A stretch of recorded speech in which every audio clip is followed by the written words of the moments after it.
بنی اسرائیل میں ایک شخص چوری ڈکیتی اور قتل میں بہت مشہور تھا اور نہایت معمولی باتوں پر کسی کو قتل کر دیتا تھا۔ ہوتے ہوتے اس کے ہاتھ سے 99 افراد کا قتل ہو چکا۔ اس کے بعد اس کے دل میں احساس پیدا ہوا کہ مجھے بھی تو اللہ کے یہاں جانا ہے۔ چنانچہ یہ فکر بڑھتی رہی اور لوگوں سے معلومات کرتے ہوئے سرگرداں پھرنے لگا کہ کیا میری توبہ قبول ہو سکتی ہے یا نہیں۔ کسی عالم شخص سے ملاقات کی فکر ہوئی کہ معلوم کیا جائے کہ ایسے شخص کی توبہ قبول ہو سکتی ہے یا نہیں۔ لوگوں نے ایک عابد شخص کے پاس جانے کا مشورہ دیا۔ اس شخص نے اس کے پاس جا کر مسئلہ معلوم کیا کہ کیا میری توبہ قبول ہو سکتی ہے اور کیا میری مغفرت ہو سکتی ہے جبکہ میں نے 99 انسانوں کی جان لے لی ہے۔ اس عابد کو مسئلہ معلوم نہیں تھا تو اس نے اپنی عقل سے قیاس آرائی کی کہ جو آدمی 99 انسانوں کو مار سکتا ہے اس کی مغفرت کہاں سے ہوگی۔ چنانچہ اس نے کہہ دیا کہ تیری توبہ قبول نہیں ہوگی۔ اس شخص نے غصہ اور جلال میں آ کر اس کو بھی قتل کر کے 100 پورے کر دیے کہ جب میری توبہ قبول ہی نہیں ہوتی تو لاؤ تجھے بھی ختم کر کے 100 پورے کر دیتا ہوں۔ چنانچہ اس نے 100 پورے کر دیے، مگر اس کے دل میں تردد باقی رہا کہ میری مغفرت کی کوئی شکل ضرور ہوگی۔ اس لیے اس نے لوگوں سے معلومات کا سلسلہ جاری رکھا کہ روئے زمین میں سب سے بڑا عالم کون ہے، اس سے جا کر معلوم کروں گا، وہی صحیح مسئلہ بتا سکتا ہے۔ آخر لوگوں نے اس کو بتلایا کہ فلاں جگہ ایک عالم رہتا ہے، اس سے جا کے معلوم کرو۔ چنانچہ اس نے اس عالم صاحب کے پاس جا کر اپنی زندگی کی کارگزاری سنائی اور 100 آدمیوں کو کس طرح سے قتل کیا ہے سارا کارنامہ بتا کر معلوم کیا کہ اب بتلائیے کہ میری توبہ قبول ہو سکتی ہے یا نہیں۔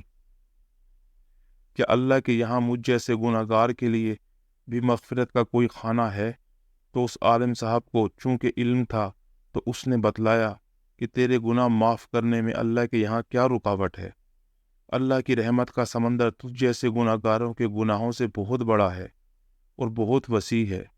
چنانچہ اس عالم صاحب نے مشورہ دیا کہ تم فلاں جگہ سفر کر کے جاؤ، وہاں کچھ اللہ کے بندے رہتے ہیں، ان کا مشغلہ صرف اللہ کی عبادت ہے، ان کے ساتھ مل کر اللہ کی عبادت کرو اور نادم ہو کر اپنے گناہوں کی معافی مانگو، انشاءاللہ تمہاری مغفرت ہو جائے گی۔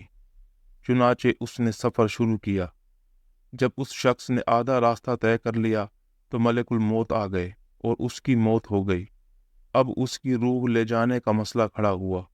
آسمانوں سے رحمت کے فرشتے بھی آئے اور عذاب کے فرشتے بھی۔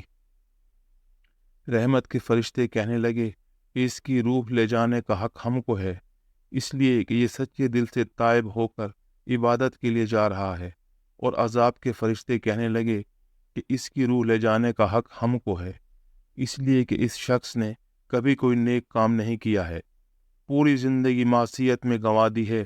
اسی دوران آسمانوں سے آدمی کی شکل میں ایک فرشتہ آیا۔ بعض روایات سے معلوم ہوتا ہے کہ یہ آنے والا فرشتہ حضرت جبرائیل امین علیہ السلام تھے۔ چنانچہ اس فرشتہ نے تشریف لا کر ان دونوں طرح کے فرشتوں کے درمیان یہ فیصلہ کیا کہ دونوں طرف کی مسافت ناپ کر دیکھ لو کہ جہاں سے آ رہا ہے وہاں کی مسافت قریب ہے یا جہاں جا رہا ہے وہاں کی مسافت،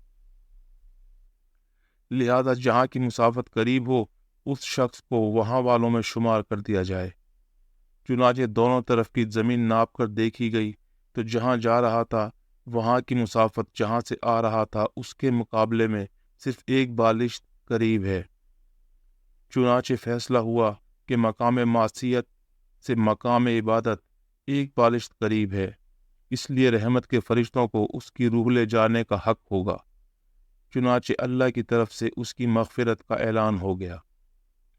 ایک روایت میں آتا ہے، قتادہ رضی اللہ عنہ فرماتے ہیں، حسن نے فرمایا کہ ہم سے یہ ذکر کیا گیا ہے کہ اس شخص کے پاس جب ملک الموت آیا تو وہ شخص سینے کے بل اس سرزمین کی طرف گھسٹتا گیا۔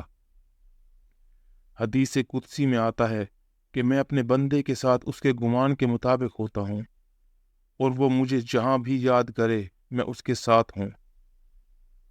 باخدا اللہ تعالیٰ اپنے بندے کی توبہ سے اس سے بھی زیادہ خوش ہوتا ہے کہ جتنی خوشی تم میں سے کسی ایسے شخص کو ہوتی ہے جس کا جانور بیابان میں گم ہو کر پھر اسے مل جائے۔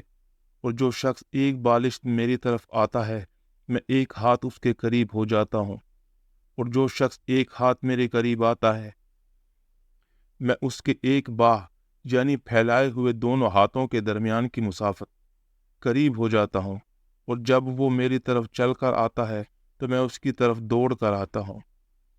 معلوم ہوا کہ انسان جب بھی سچے دل کے ساتھ توبہ کرے گا تو اللہ تعالیٰ ضرور قبول فرمائیں۔ یہ واقعہ خصوصاً ان حضرات کے لیے حوصلہ افزائی اور معاونت کا سبب ہے جو کہ بڑے بڑے گناہ کر کے اب مایوسی کی زندگی گزار رہے ہیں، کیونکہ شیطان انہیں مایوس کرتا ہے۔